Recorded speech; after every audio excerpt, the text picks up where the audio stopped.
Let's go. I wake up to a little bit of drool on my pillow, feel like it's gonna be a bad day. Yeah, I'm tired of shit, and the coffee ain't hit yet, damn, ain't that great. I don't wanna go to work, cause my boss is a jerk, and I'm not even that paid. I need a change in my life, cause I don't feel alive, and there's nothing that makes me happy. Hold my beer for a minute, I'm about to quit my job, cash in for a ticket. I'm going on a trip and I don't plan to visit. I'm gonna stay there till I feel like I'm winning, and this is just the beginning. I need a big change, help me feel like living. I need a big swing, home runs I'm hitting, and I'll never look back, moving on till I get it all. And we all got dreams, we all want things, but what you gonna do for it? How you gonna move for it? What you gonna be? And do you believe you can do anything? But what you gonna do for it? How you gonna move for it? What you gonna be?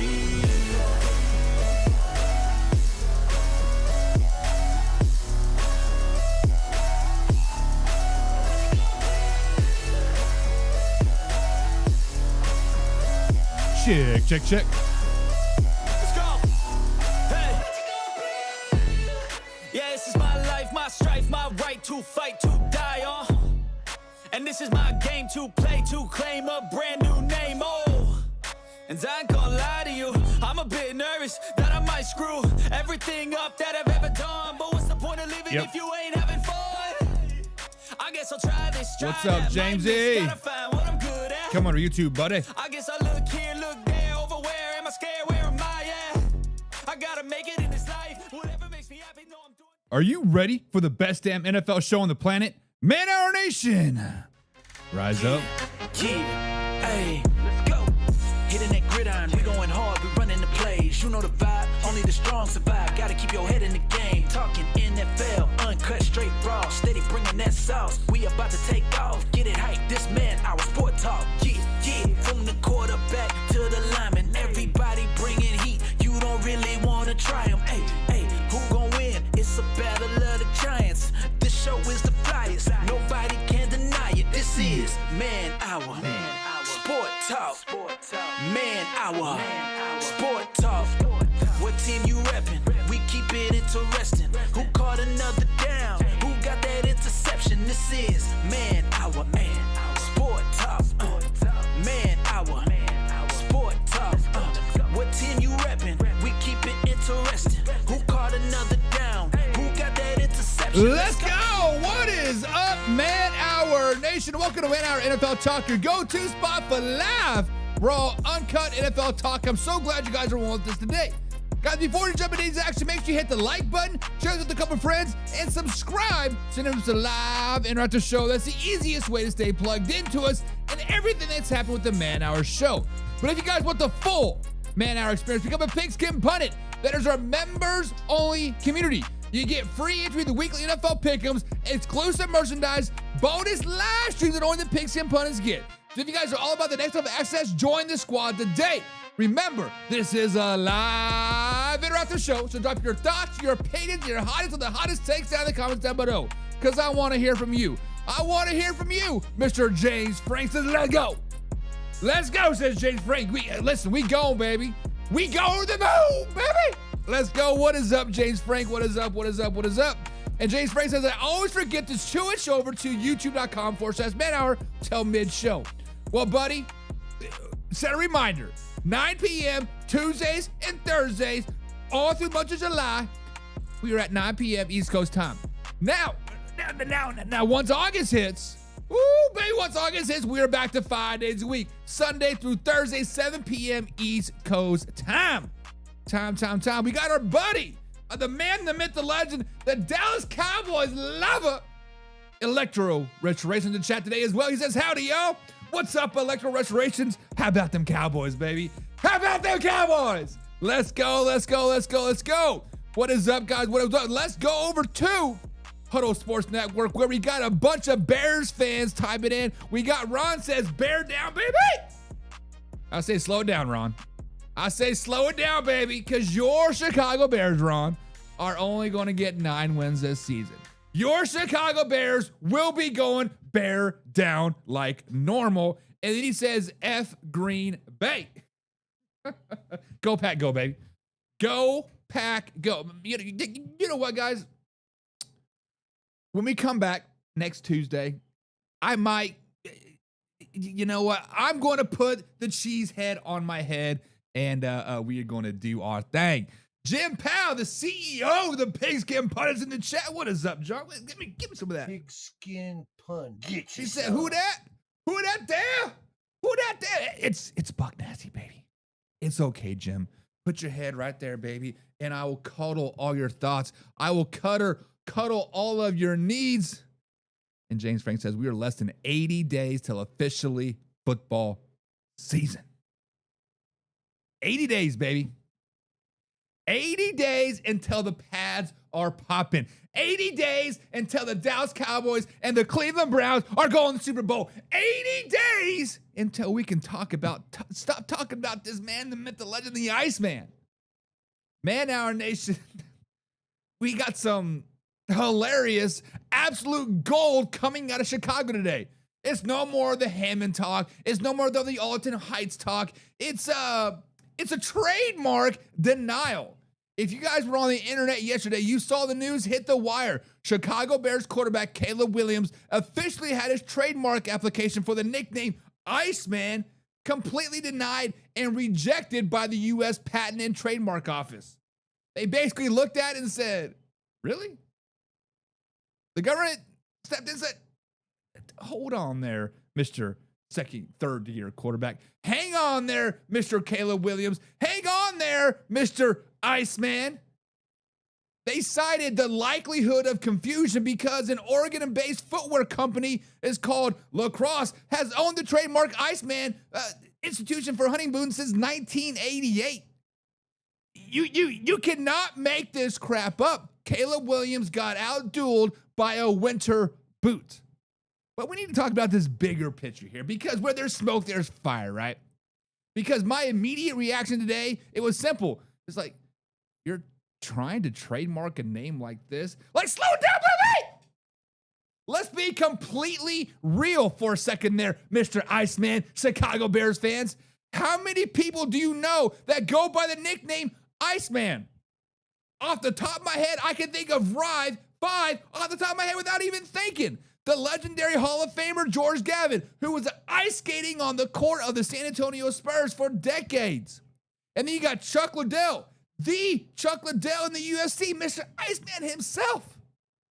And then you got comic book characters. Hell, you got the Top Gun character. Hell, you have X-Men characters.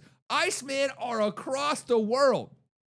And out of all the famous out of all of the famous Icemans in pop culture history, I can guarantee you that Caleb Williams is not one of them. Williams claims his teammates started calling him that around the halls, around the Chicago Bears facilities after some late game heroics during his rookie year. And because Chicago is frigid, he thought it fit. Cool, whatever. But trying to be a legendary lockdown in a universally common phrase after one decent season, it's greedy, Caleb Williams. It's arrogant. And quite frankly, it is completely unnecessary. But here's the real reason why he wanted this. And this is the core of what drives me crazy about some of these modern day players. This is exactly how you get clowned in the league. This is exactly how you get clowned on the man hour. This is exactly how you get clowned on the old X machine. When you spend your offseason filing corporate trademarks paperwork for athletic bags, water bottles, and sunglasses under generic nickname before you even won a playoff game. You invite this hate, Caleb Williams. You invite this hate, Chicago Bears. You put this bullseye right on your own chest, and the Bears do not need that. Caleb Williams especially does not need that. This is exactly how those rumors get started and gain traction. Guys, remember the pre-draft circus when reports flew around that he wanted actual part ownership of the Chicago Bears if they're going to draft him? When you act like a global conglomerate before you even proven you are a consistent top 10 quarterback, people are going to view you as a diva. And this is why we'll get absolutely dodged by the opposing defenses and clowned by fans the second you throw an interception in September. The minute he slips up or frees up in a big moment, every single defensive lineman in the entire NFL is going to scream boot liner and Iceman right in his face. Guys, simply put, I need you guys in the chat right now. I need you guys in the chat right now. Am I on this, or does Caleb actually have a right to be protecting his Iceman brand? Like, am I wrong or am I right? And when you think of the name Iceman, does Caleb Williams come to mind? Or is it old UFC fighter or George Gervin's or somebody else? Who is the real Iceman? Guys, drop your thoughts in the comments down below. Smash the like button. Remember, subscribe to youtube.com/manhour, because this is the live interactive show, baby. James Frank says, go Browns. Screw Pittsburgh. Pittsburgh. Go. Jim Powell. Pigskin pundit. Pigskin pun. Get yourself. He said, give the NFC North back to Canada. Not the CFL. Just give them back. Facts, baby. Hey, listen, anybody north of like Chicago, just go to Canada. Packers, Jets, Buffalo Bills, Lions. Just get out of here. James Frank says the Iceman was Hitman back in the day for the Mafia out of jerseys. Get out of here. He about to get hit. Richard Kalinas. How do you say that name? He was the original Iceman. And James says, that's him, Jim. Val Kilmer from old Varsity Brews, right?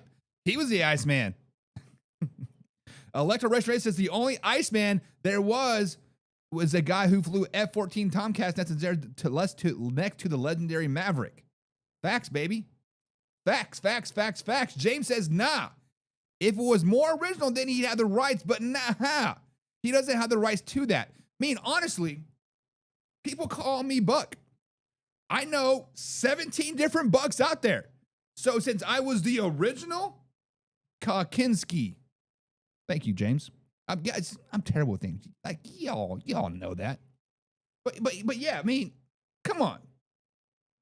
And Ron says Caleb is the new Iceman. And no, Caleb is the new bust in the NFL. If you want to go down there, Ron. If you want to go down that rabbit hole, Ron, Caleb is the new bust. Now, I know some people like Wyatt and Ron and Broski Bear and the rest of you Bears, Mafia, Nation, whatever you guys want to call yourselves. Think Caleb Williams is the greatest thing since sliced bread. He's trash, baby. That's why he's not a top 10 quarterback in the NFL. And Ron also says, go Pack, go to the bottom of the division. 11 wins, baby. 11 wins. Ace says bear down. Man, so many Bear fans here. So crazy. Yender says F Stinkland. F and Stinkland. Is that what you're trying to call Cleveland? And Steve says Caleb is just average. Thank you. Somebody with some common sense here says Caleb Williams is just average. Those are facts. Now let's not get it twisted. Caleb Williams did have a good season last year. He did perform in some games last season. However, let's see a repeat of that. Guys, if you don't know, I posted my top 10 quarterback list for the 2026 projections, and Caleb Williams is not on there. Lamar Jackson's not on there. CJ Stroud is not on there. Cam Ward is not on there. Sam Darnold is not on there. You guys would have thought hell would have frozen over because Caleb freaking Iceman Williams is not in the projected top 10 for the 2026 NFL season. He's not that good, boys. He is average at best. Electro Race says Caleb's names needs to be manicure. Listen, the person that does my nails, Yes, I get my nails done. I get my cuticles done. I get a nice little clear coat. Her name's manicure. So what was he going to do? Try to steal a name from an Asian lady? Come on, that's racist, baby. That's racist. James Frank says, nah, I ain't calling him a bust. Just come up with something original like Icy Nails or something. Listen, James, you can call. James, you're on Man Hour, buddy. Don't waffle around. We going to call a spade a spade. And we see a bust like we see a bust in Caleb Williams. Call him a bust. Call him out, baby. No, he is not a bust, but he's not going to be all-time great either. Let me backtrack a little bit. Let me collect my thoughts and simmer down, baby. Simmer plus down plus now equals simmer down. Now, so simmer down now, you hear? If you know, you know. Saturday Night Live. But yeah, Caleb Williams is an average quarterback. He's not a bust. He's not a top 10. He's not 14 through 16 range. Right there with CJ Stroud. Right there with Sam Darnold. Right there with Brock Purdy. Darcy's in the chat says Bears will be last in division. Lions will beat them twice. Well, Darcy, next Thursday, you can tune into Man Hour Live at 9 p.m. East Coast time, and we have our way too early NFC win-loss predictions, all the collaborations into one. So in a 90-minute segment, you will get every NFC game, from your Detroit Lions to the Dallas Cowboys to the San Francisco 49ers to the Cardinals. You will get every game. Win-loss predictions way too early. Right there. So next Thursday, see if I agree with you or not. I can tell you that I don't agree with you. Because when we talk about average, the Detroit Lions are average. Especially when we talk about topic number 2 there with Terrion Arnold getting arrested. Ron says, I love grating cheese. I don't. I like going to Olive Garden and let them grate my cheese for them or for me. But grating cheese, I don't want to do that work. That is such a waste of time. Yender says, F Ohio in general.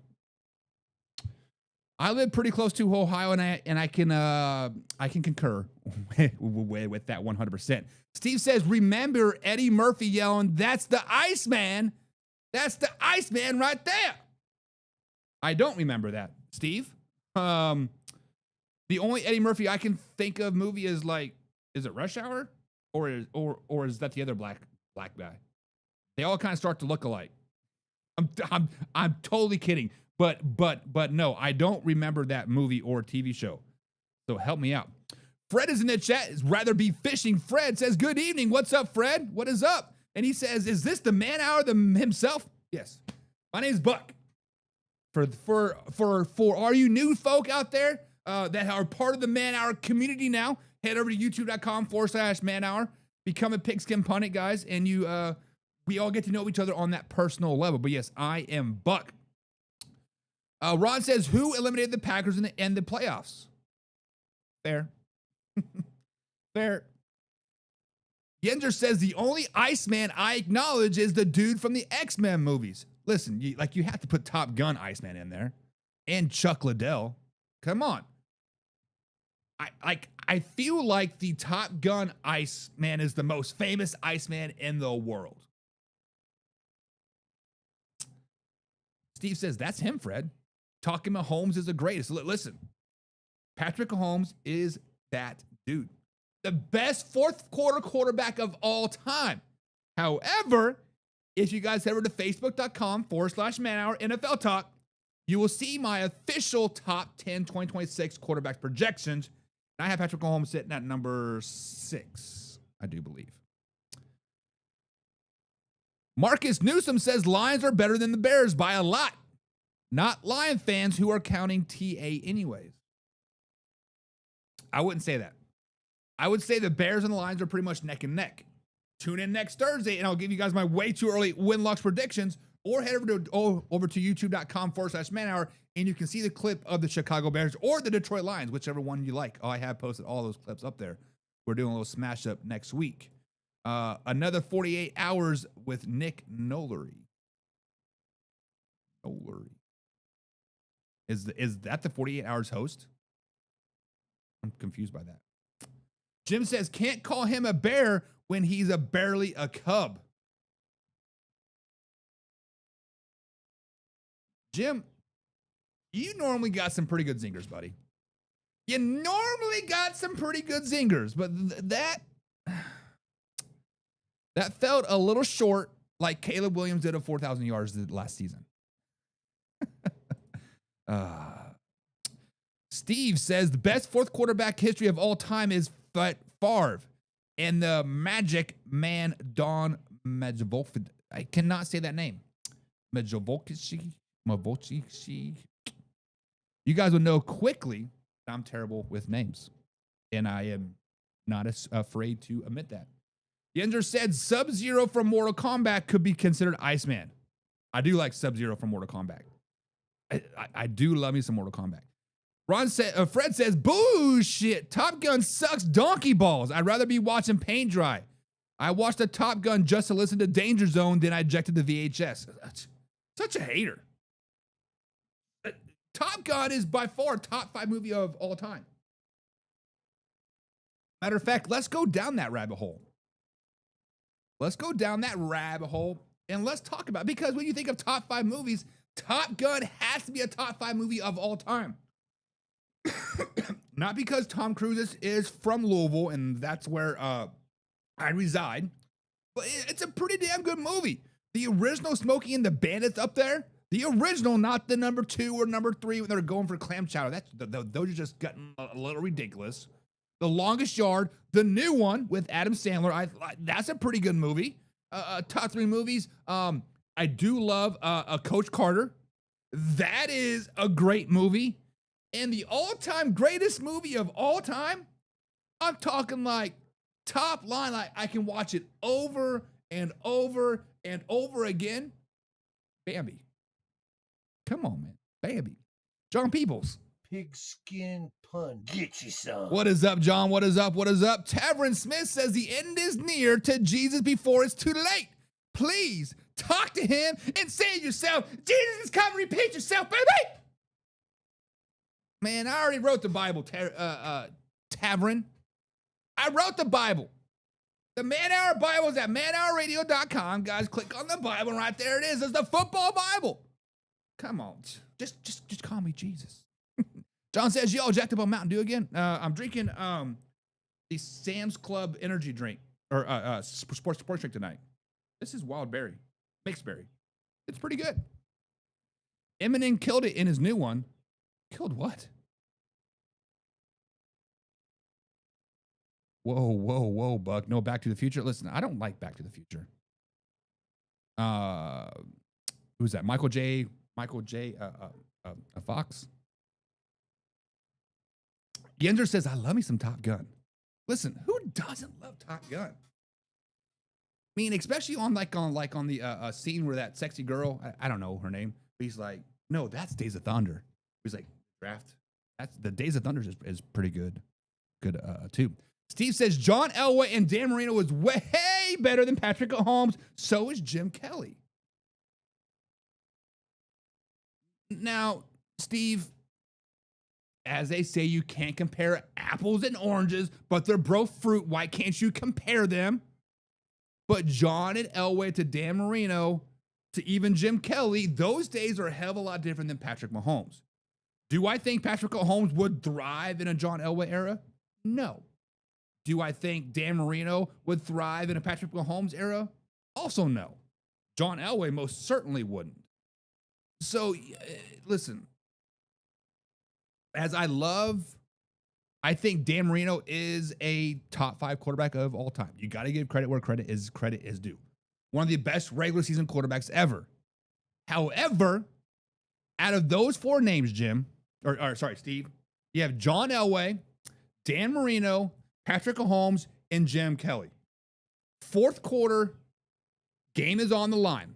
You need a touchdown to win the game. There's 13 seconds. Bill fans know all about 13 seconds.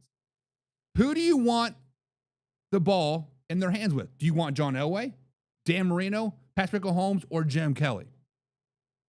I'm taking Patrick Mahomes. I'm taking Patrick Mahomes because, listen, he does it. week after week, game after, like it doesn't matter. Patrick Mahomes is always going to be there. The best fourth quarter quarterback ever. Best fourth quarterback ever. But Broski says, whoa. I'll take Joe Montana. Listen, Joe Montana is a pretty damn good quarterback as well. I will still take Patrick Mahomes in the fourth quarter. Maybe. So, I mean, I'm old, but I'm not old. Like, I'm still kind of in like this midlife crisis per se, right? I'm 35. I did not see Joe Montana play at his prime. I saw him play with the Kansas City Chiefs, 91 and 92, I think it was. I saw John Elway at the tail end of his career. Yes, he could considered prime with the back-to-back Super Bowls. I saw Jim Kelly at the tail end of his career. Dan Marino at the tail end of his career. So from like, let's say 97 is when I really started to understand the football game till present. I have to take Patrick Mahomes over everybody because that's who I've seen play.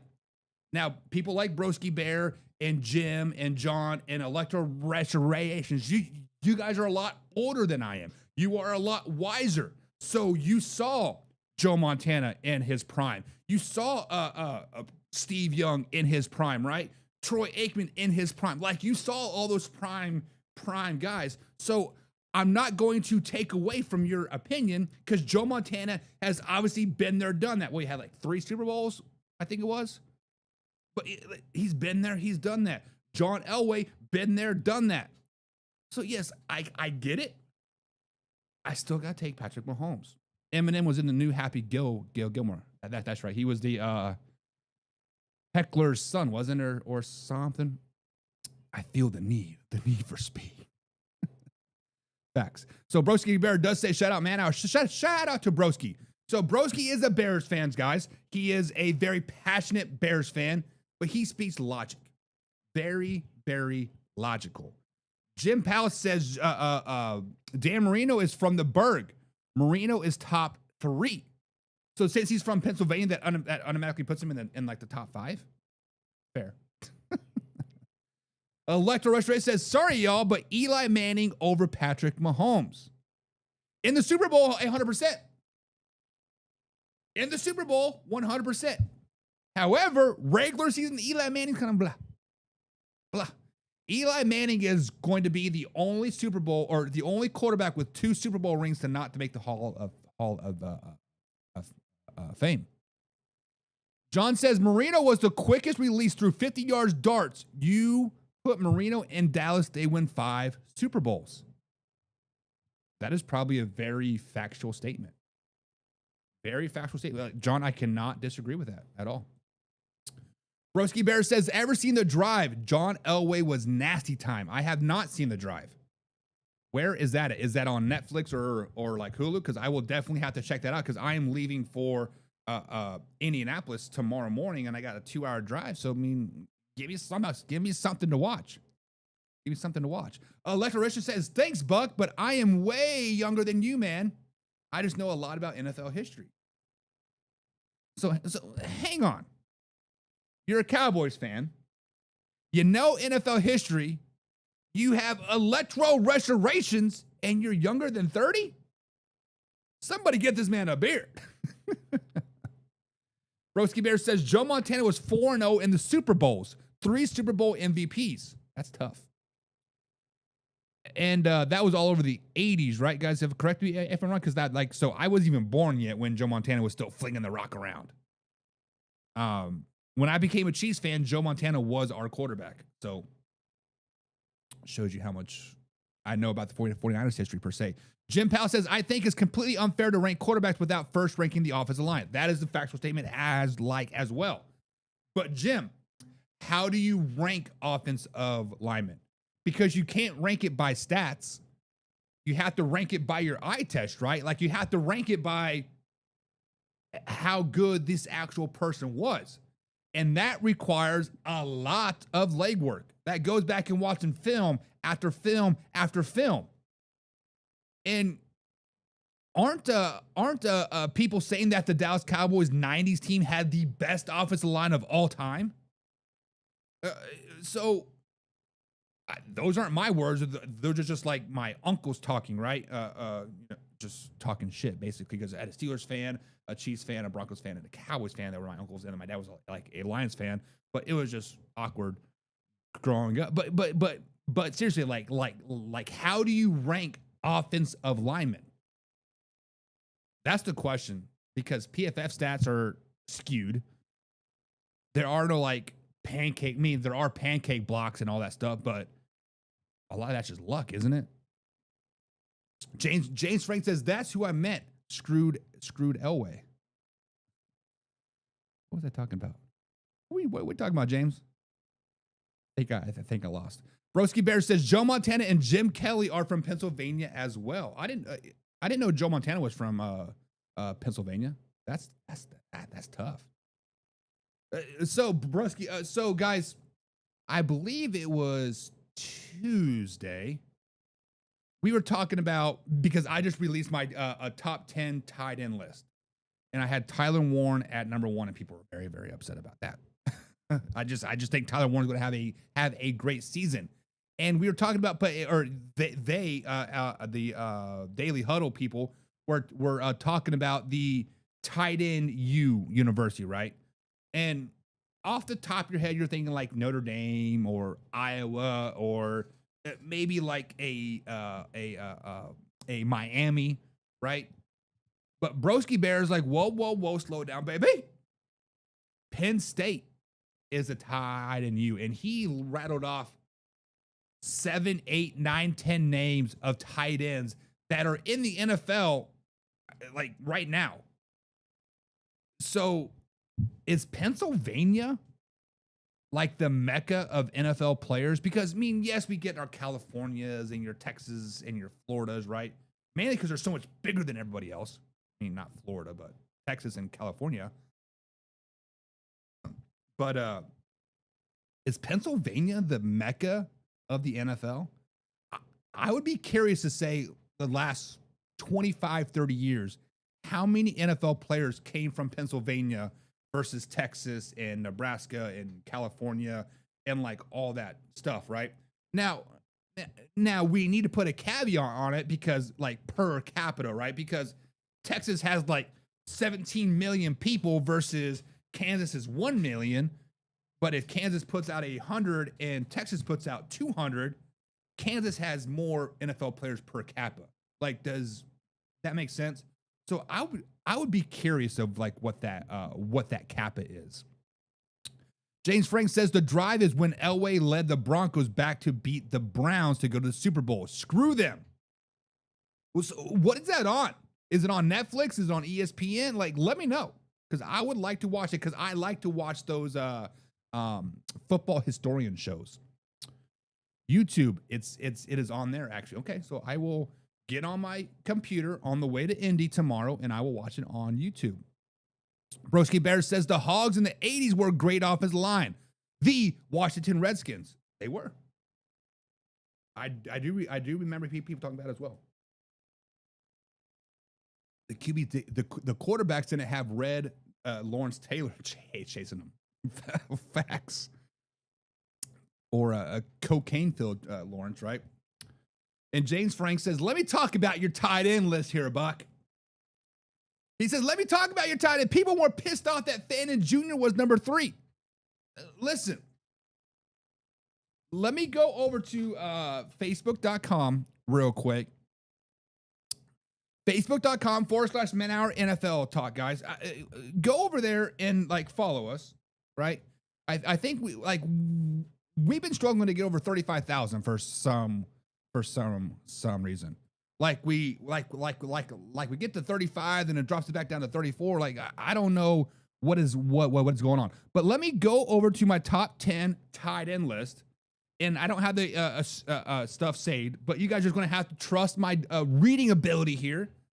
But my top 10 tight end rankings projection going into 2026 in an NFL season. At number 1, I have Tyler Warren. I think Tyler Warren is going to have the best season out of all of tight ends. Number 2 is Trade McBride. Number 3 was Harold Fannin Jr. for the Cleveland Browns. Number 4 was Brock Bowers coming off an injury. Let's not forget that he was injured last season. Number 5 was Jake Ferguson. Number 6 was Cade Otton. I think Cade Otton and Baker Mayfield are going to make some magic this season. Number 7 was Loveland from the Chicago Bears. Number 8 was Dallas Goedert for the Eagles. Number 9 was Travis Kelce. Like, what? And number 10 was Sam Laporta. And then the very first comment that I see is like, no George Kittle, no Komet, no Kraft. Well, no, because Tucker Kraft, is he going to play this season? Is George Kittle going to play this season? Is Komet going to repeat of what he did last season? Like, no.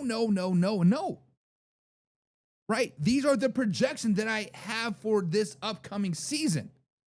I do not think George Kittle is going to be the man, the myth, the legend. I do not think that Komet is going to be a top 10 tight end this season. I do not think that old Tucker Kraft is going to be a top 10 tight end this season.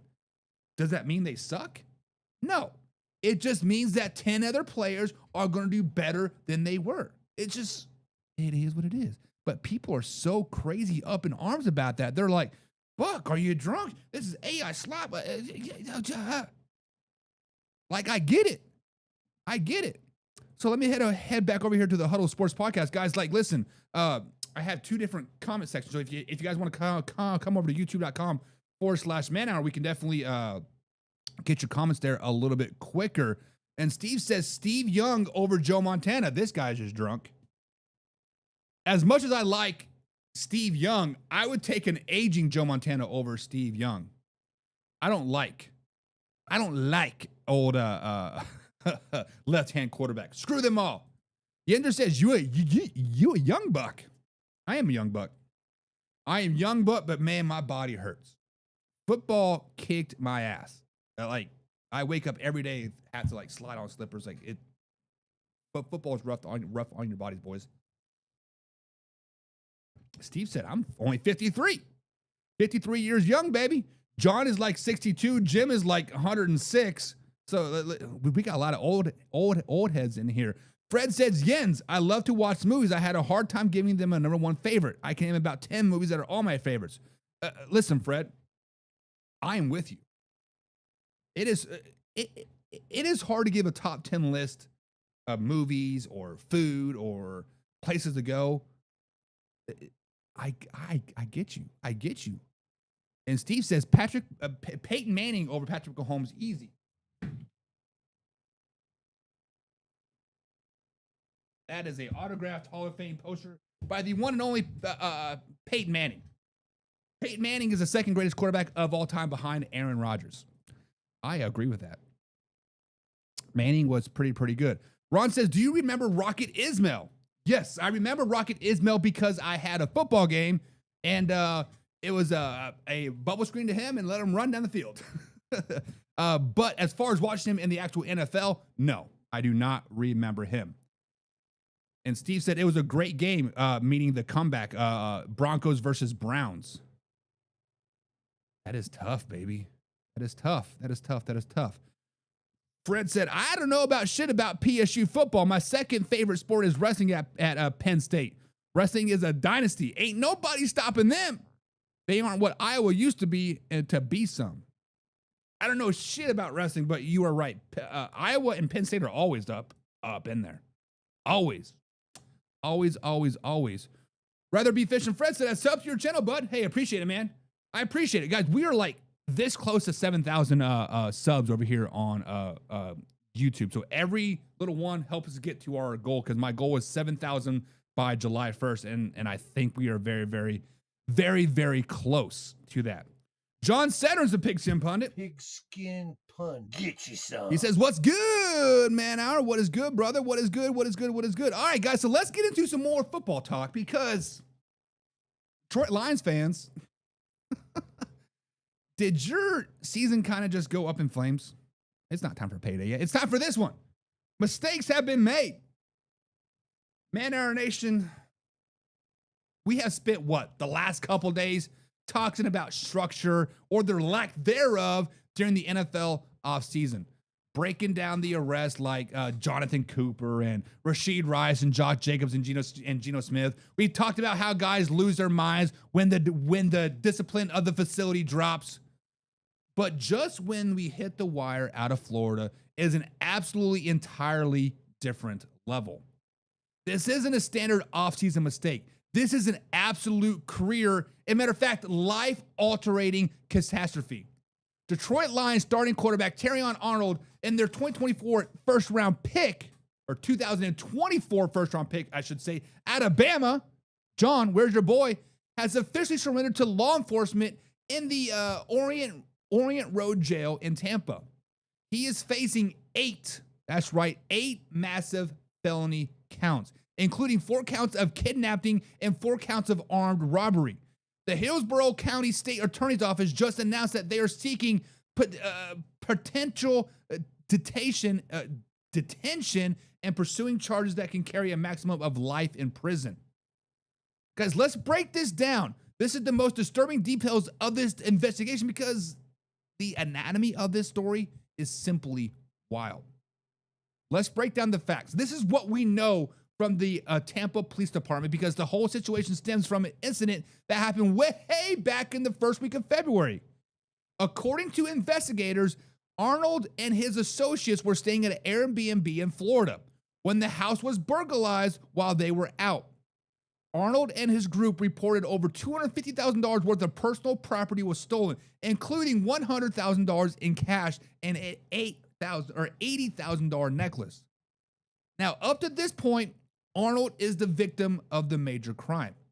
But instead of letting the police handle it and do their jobs, authorities alleged that Arnold decided to play street detective and take matters into his own hands. The police are labeling the 23-year-old cornerback as a primary contributor and the ringleader of the brutal retaliation plot. He allegedly suspected a private driver that they hired along with 2 young men in their late teens to pull off the heist. But here's the tragic killer from the police report. Investigators have initially cleared these young men. So they were after the wrong guys. They were completely innocent. They had nothing to do with the robbery whatsoever. But because of the false suspicion, Arnold's crew allegedly lured these 3 teenagers to a Tampa apartment on February 4th. Once the victims walked through the door, they were ambushed. They were held at gunpoint, battered, pistol whipped by Arnold's associates. And check out the detail in the court documents. While the physical assault was initially being carried out by his co-defendants, Arnold wasn't even physically in the room yet. He was allegedly watching the entire beating happen via live stream, set up by one of his boys. Police say later he showed up to the apartment himself while the assault was still ongoing, and his crew robbed the victim of their personal belongings before finally letting them go. Now, Arnold's defense team at EAG Sports Management is basically saying nothing happened. We did not beat those people. He had nothing to do with it. They put out a statement saying that he had no involvement. There was no credible evidence. Brother, it was on live stream. There's evidence. But they're trying to rely on the testimony from the co-defendants who had major incentives to shift blames. But with 6 other suspects already behind bars and 2 of them having pled guilty already, the legal walls are closing in fast on this young defensive back. But from a football perspective, this is the total an absolute nightmare for Brad Holmes and Dan Campbell and the Detroit Lions. Just last week at minicamp, Campbell was talking about how much Arnold was rehabbing his shoulder injury from last season, was told the media that he was going to have to earn his starting job back.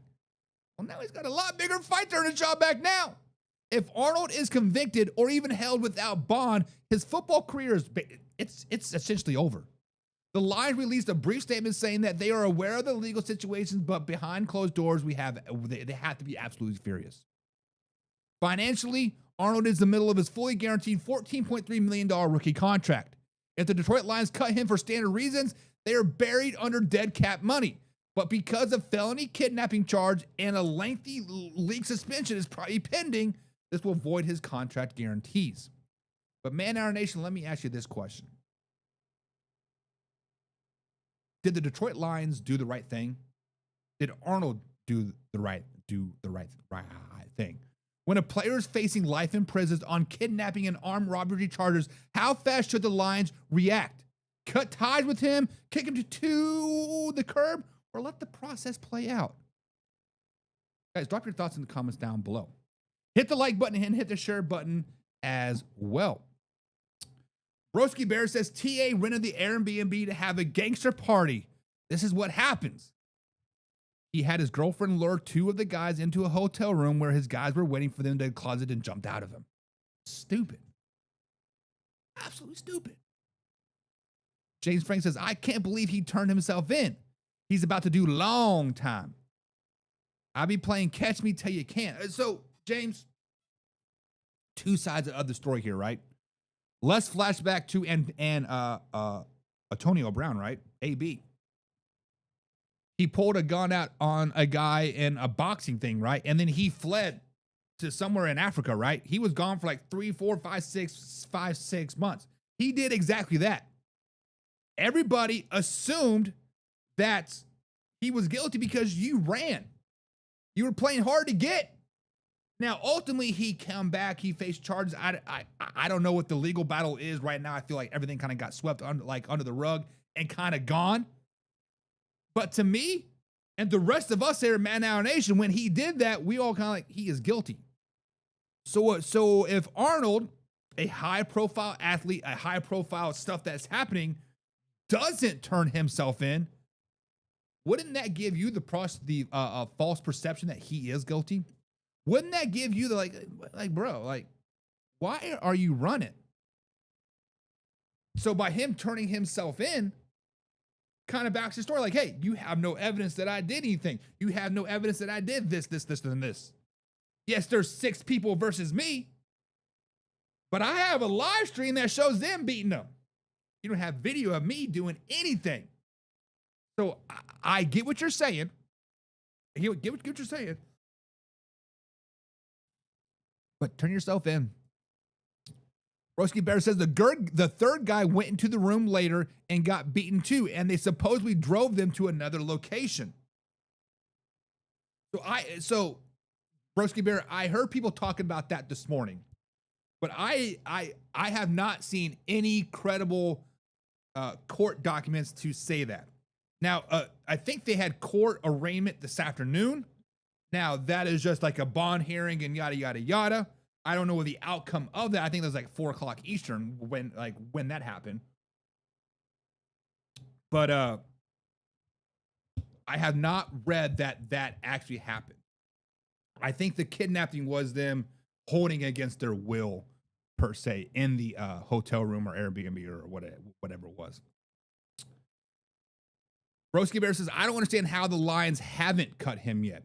So, Broski Bear, I have read into this, and I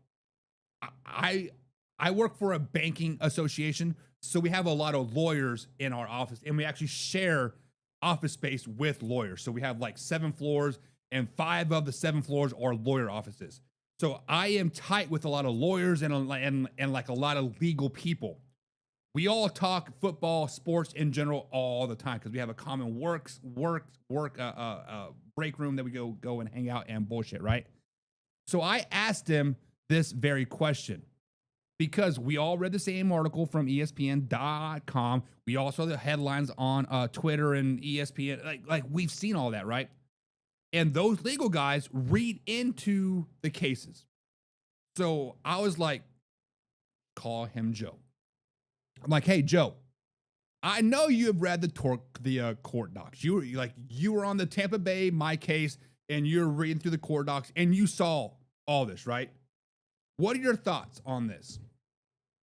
And from their legal expertise, right, they said that the Lions could cut him, cut him, and if he was proven guilty, everything would be A-okay. Very reasonable thing to cut him. Now, They said if he goes through the court process and found innocent, the Detroit Lions would be on the hook for that $14-15 million because he actually didn't do anything wrong. Now, he did say, you know, the NFL could still suspend him for contact detrimental to the league, yada, all that legal jargon, right? But the simple fact of the matter is the Lions are going to let the due process happen. Unlike the Houston Texans, unlike other people that have jumped the gun too early. The Harding case for the Carolina Panthers come to like mind, right? Electoration says cut him now. No questions asked. But you have to ask the question though. Like, what if he's not guilty? What if he pulls a Geno Smith and pays that girl $1 million to shut her mouth? What if he pulls a Josh Jacobs again and says $250,000, shut your mouth, go get some boobs? Money talks, baby. Money talks. But I get it. Fred says, broski, right now the Lions have the process to play out. I was watching the Lions channel and he broke it down. He's claiming he's innocent. If he is and the Lions cut him, they are paying him. Facts. The Lions can cut him for whatever reason. Just like the Cleveland Browns can cut Deshaun Watson for whatever reason.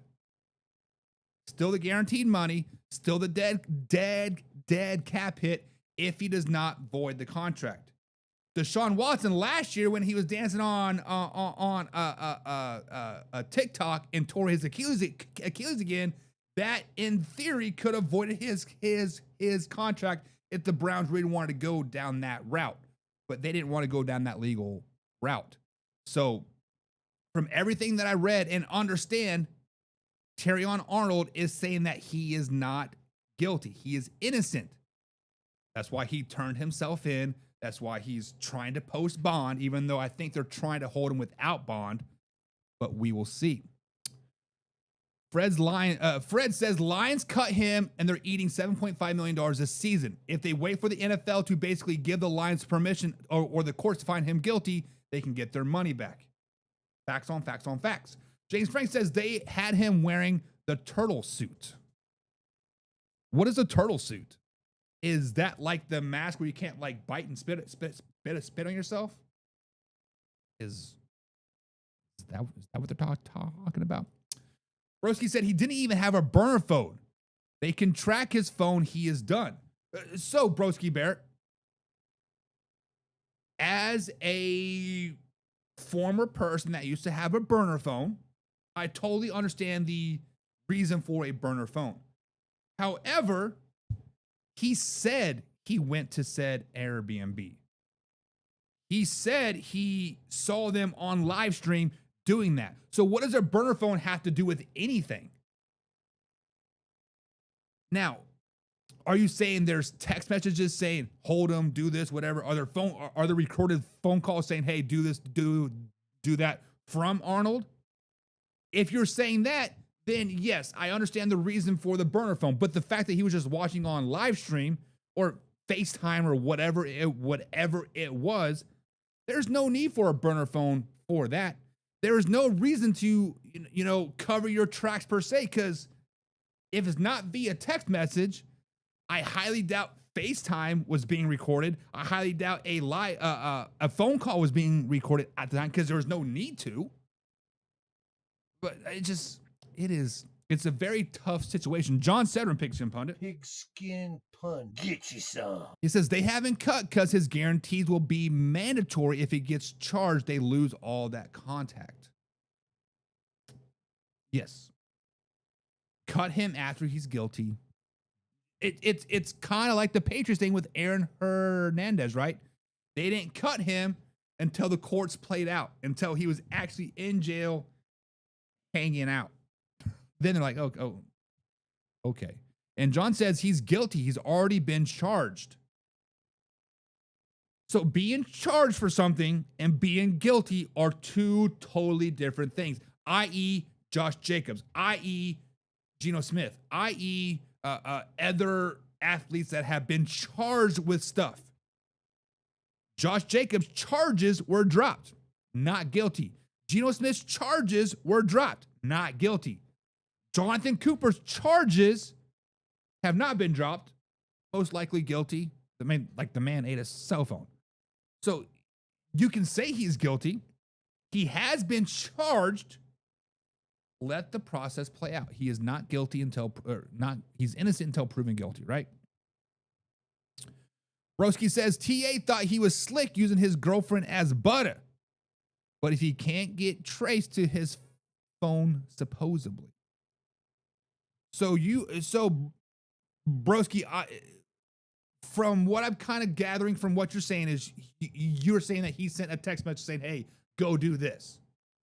Get these people here. If there's text message trail, then obviously, yes, like there is going to be some type of a conspiracy charge, right? A conspiracy to commit aggravated battery. A conspiracy to kidnap and like all this stuff. Now, I don't know what the conspiracy sentencing is. 3 to 5 years, maybe. I don't know, but it's not going to be life in prison because he says he didn't beat him. He said he wasn't there. John says if the NFL suspends him, it will only cancel a certain amount of the guarantees. Correct. But if he's in jail, all the guarantees get canceled. Broski says you typically don't get charged for kidnapping if you do not kidnap someone.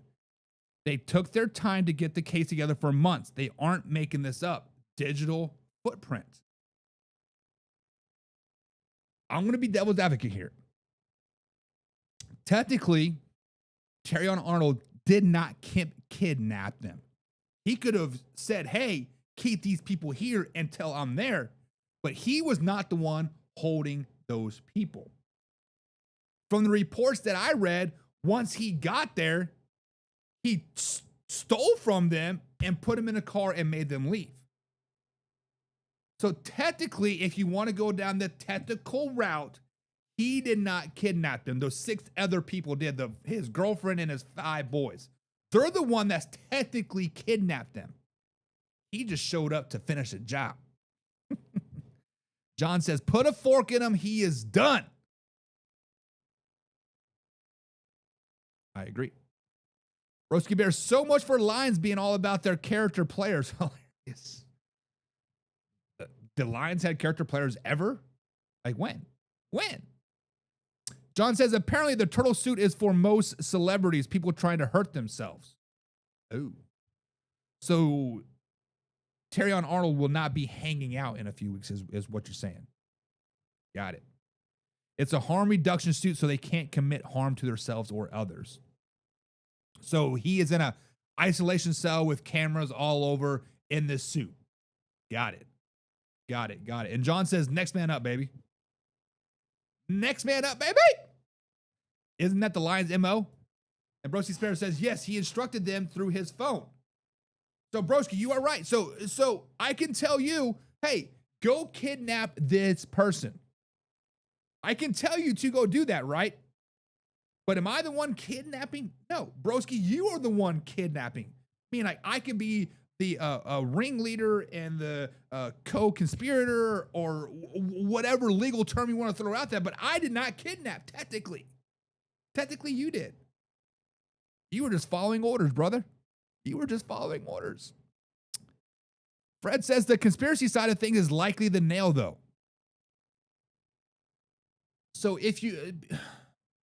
I'm trying to think of the TV show that it's Ozarks, right? They conspire to rob said person. Because they didn't rob them, because it was actually an undercover cop and a federal agent, they get a conspiracy charge, which is only like 5 years. And of course, this was in Ozarks. I don't know how real it is, whatever. But if I conspire to kidnap, that's not life in prison. Couple years. Come on, man. James Frank says not guilty and not guilty till found guilty by the court of law. They will have a trial and all that. It's going to be a very, very long process. I agree. And James, from my understanding, the Tampa Bay Police Department or DA is trying to get him to be in jail through the length of this long process. So no bond. So definitely going to not play football probably this season. Fred says, Broski, while I agree with you, O.J. Simpson comes to mind.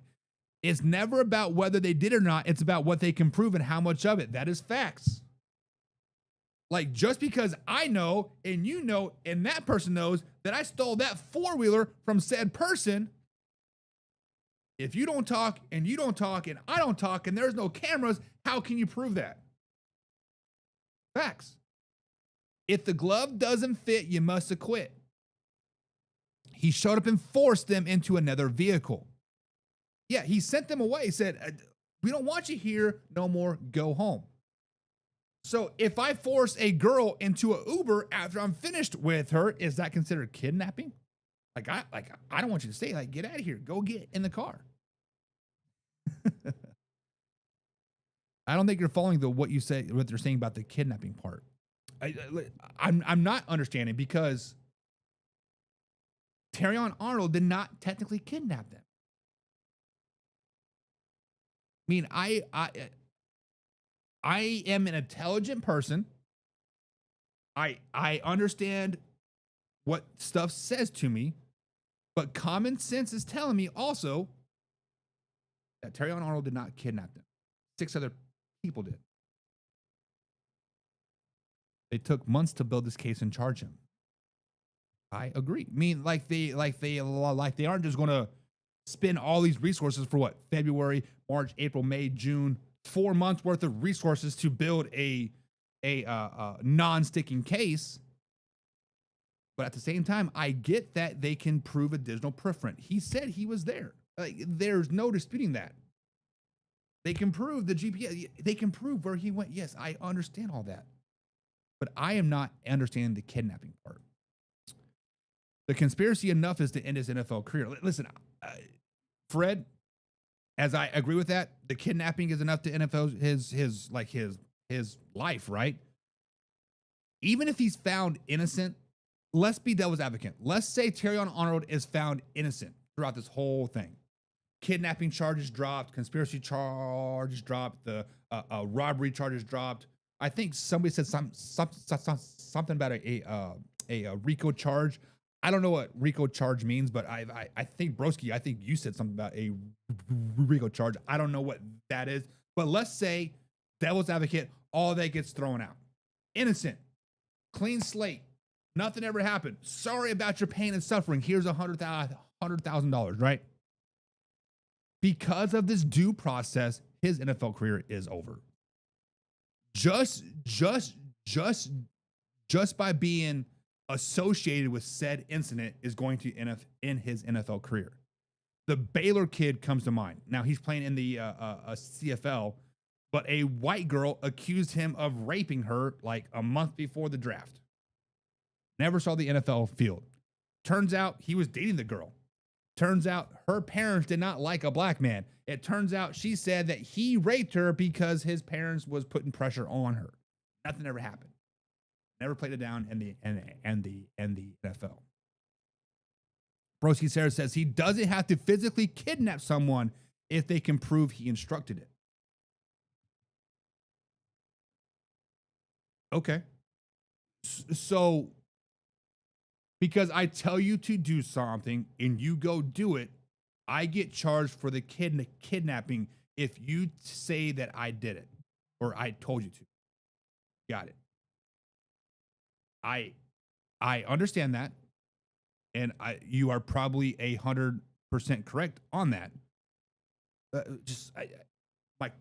My common sense brain just it is not registering, right? Excuse me. Yender says technically his boys came out of the closet. I just caught that. His boys did come out of the closet. Sheesh. And Yender said Broski made a valid point there. Very, very valid, very valid point. And it's, listen, Broski is a very, very smart man. Broski is a level-headed, common sense individual. And he said he doesn't have to physically kidnap someone if they can prove he instructed it. See, I did not know that. I can admit when I was wrong, and obviously I am wrong about this situation, and I would say I am very uninformed of actually how kidnapping works. I've never kidnapped somebody before. But now that I know if I instruct somebody to go kidnap said person, I'm going to have problems. I guess my common sense brain was saying since I actually did not do that, I didn't do it, right? But it is what it is. Electra Restoration says that poor dude from Baylor, man, it was horrible for him. Dude was cold. Listen, Electra Restoration, I forgot his name's like Akabu or something like that. He is being a dog up there in the CFL. Go watch his CFL highlights. I think he played there for like 4 or 5 years. He was a dog.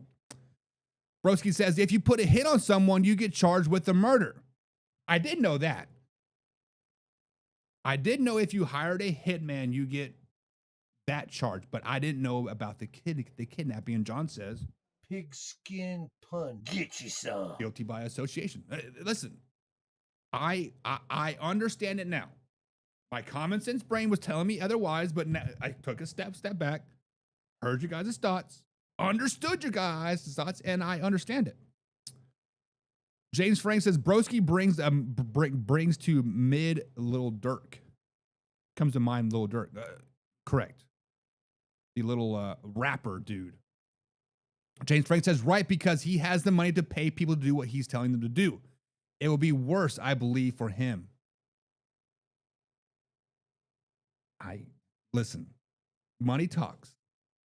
So let me tell you guys a little story about long ago when I thought I was going to the NFL. I thought I was the bee's knees. I thought I was on top of the world. I was killing it in high school. I was having a great time in college. I was in the CFL. I was doing my thing. Man, I was going to the moon, baby. My uncle says, hey, you making a little bit of bread, brother? Listen, we all get in trouble from time to time. We all get in trouble from time to time. He says, back in his day, because my uncle was a professional athlete, he said he always had somebody on the payroll to take the fall.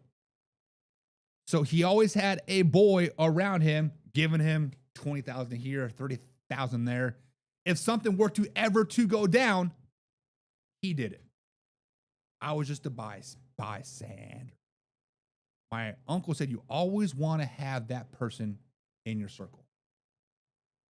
Now, obviously I was pretty clean cut. I didn't do a lot of bad things in my life, but to sit back and think about that now, like, why don't these NFL players have that fall guy? Terrion Arnold is guaranteed $14.7 million. $14.7 million. Yes, I understand 50% of that goes to taxes and your agent. I get all that. You still have $7 million for the next 4 years. You give a guy, your homeboy from high school, your homeboy from elementary school, hell, somebody you were kicking it, smoking dope in college with. You pay him $100,000 a year just to be your boy. Hey, man, come live at my house. I will pay for your food. I'll give you $100,000 a year. But if anything goes down, you did it. Why doesn't Terrion Arnold have that guy? Why don't more people, Jonathan Cooper, have that guy? Why doesn't Geno Smith have that guy? Why does not Josh Jacobs have that guy? Come on, man. Ron says, am I blocked? You are not blocked, Ron. I just have the man-hour chat on my OBS, and then through StreamYard, I have the huddle chat. So I got to click back and forth, and sometimes I forget. So I encourage you to come over to youtube.com/man-hour so I see your comments, I guess, quicker, right? But no, you are not blocked by any stretch of the imagination. The Inter says it would be an accessory to a crime, I believe, right? Probably. Some type of accessory, conspiracy, what other legal term you want to use. That is what it is. Ray Caruth from the Panthers wide receiver was charged with murder, putting a hit on his pregnant girlfriend. I do remember that.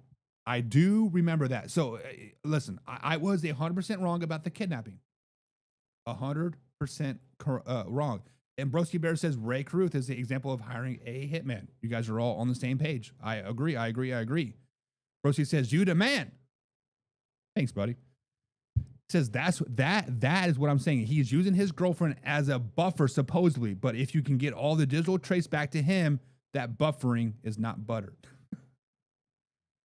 I concur.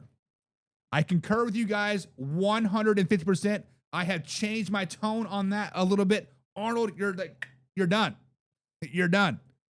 James says, probably because most of those guys don't exist anymore. A lot of these guys that would stick to that contract. Listen, James, dating back, I'm still fairly young.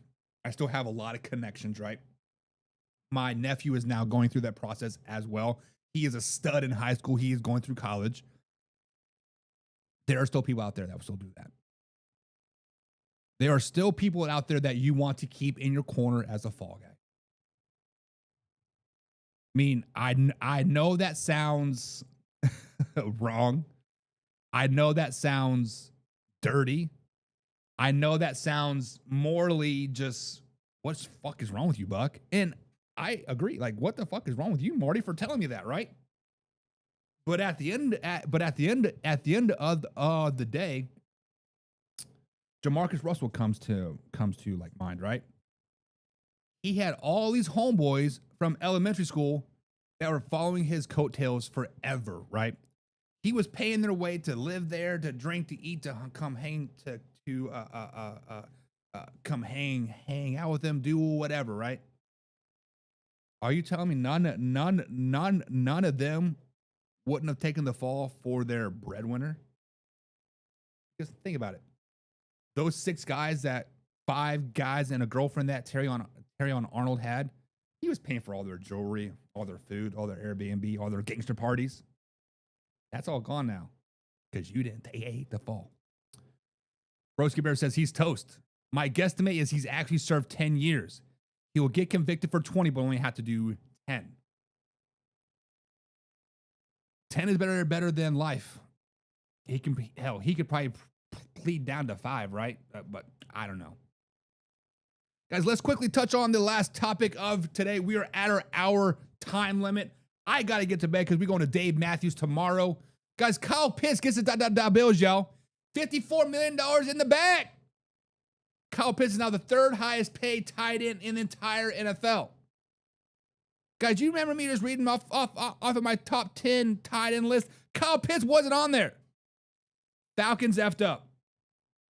That's what it is at the end of the day. Falcons effed up. We'll see you guys Tuesday. Be out. Hey, now it's time to take off. Gotta keep it live and raw. Better stay tuned in. Man, our NFL talk. I know that you're ready for more. They on the field, ready for war. Who's in the lead? I'm checking the score. We about to do it like never before. NFL live, uncut, raw. This is Man Hour NFL Talk. Let's go.